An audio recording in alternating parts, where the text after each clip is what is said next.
प्रधानमंत्री ने बिहार की धरती से पिछले महीने कहा था कि जो पहलगाम आतंकी हमला हुआ है और उन्होंने बिहार की धरती को ही चुना था दुनिया को भी संदेश देने के लिए और देश में भी कहने के लिए कि कल्पना से परे रिस्पांस होगा भारत का।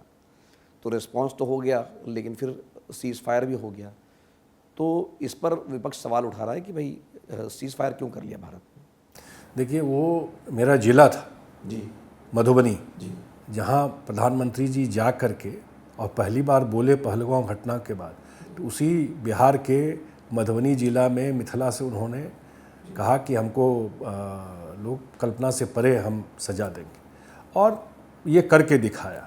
हम लोगों ने अपने लाइफ में नहीं देखा, कभी देखते थे होता था। 2008 में मुंबई में हुआ था, और जो मैं देखता हूँ पेपर में, उस समय भी जो एयरफोर्स के थे उन्होंने कहा था कि हमको जा कर के करना चाहिए, सरकार नहीं मानी इस चीज़ को। डीप इनसाइड पाकिस्तान में जा कर के जो आतंकवादी अड्डा को ख़त्म करना, पीओके तक नहीं, ये बहावलपुर तक गए जो पंजाब में है, रावलपिंडी तक गए। तो ये तो जो न्यू नॉर्मल का कॉन्सेप्ट है ये करके दिखा दिया, और इसके लिए जो सेना के जवान हैं उनको तो पूरा देश उनको धन्यवाद देता है जो काम किया उन्होंने। अब ये पॉलिसी ऐसी है, मुझे व्यक्तिगत रूप से लगता है कि जब आप, और ये हमारे पार्टी को लगता है, इतना बड़ा काम हुआ है, ये प्राइड की बात है देश के लिए। कब क्या मूव करना है, कब सीज फायर करना है, क्या बैकग्राउंड है, जो प्रधानमंत्री जी ने या प्रेस कॉन्फ्रेंस में हम लोग को तो ये आइडिया नहीं, लेकिन प्रेस कॉन्फ्रेंस जो हम लोगों ने देखा उसमें तो स्पष्ट कहा है कि पाकिस्तान के डीजीएमओ ने अप्रोच किया यहाँ पर सीज फायर के लिए। और पर्पस क्या था? पर्पस तो था नहीं कि पाकिस्तान को मिला लेना है इंडिया में। पर्पस था कि आपको जहाँ से टेररिस्ट आते हैं ऐसे अड्डों को ख़त्म करना। तो टारगेट अचीव हो गया वो। और उसके बाद अगर सीज फायर की बात आई तो ठीक है, तो उस पर सरकार ने स्टैंड लिया और सीज फायर हो गया उसके बाद।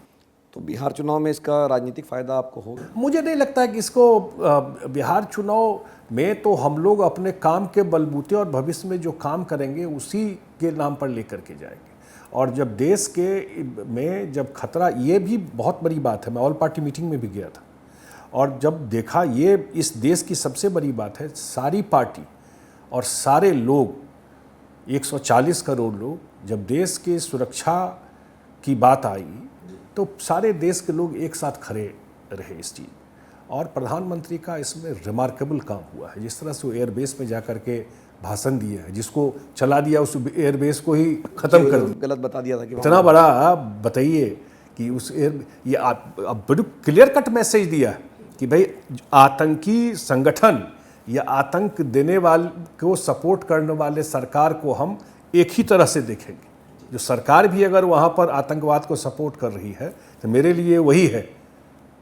तो ये मैसेज इस तरह की भाषा में देना, या इंडस रिवर पर जो स्टैंड है एविडेंस में डाला हुआ है, ये सब चीज़ कभी हुआ नहीं था। ये चीज़, ये आदरणीय प्रधानमंत्री नरेंद्र मोदी जी ने जो न्यू नॉर्मल दे दिया है ये देश के लिए, क्योंकि हमेशा ये एक रहता था कि अब दुनिया को भी पता है कि अगर देश के सुरक्षा की बात आएगी, आतंकवाद की बात आएगी, तब इंडिया चुपचाप नहीं बैठेगा, यहाँ से इस्लामाबाद तक हमला कर सकता है।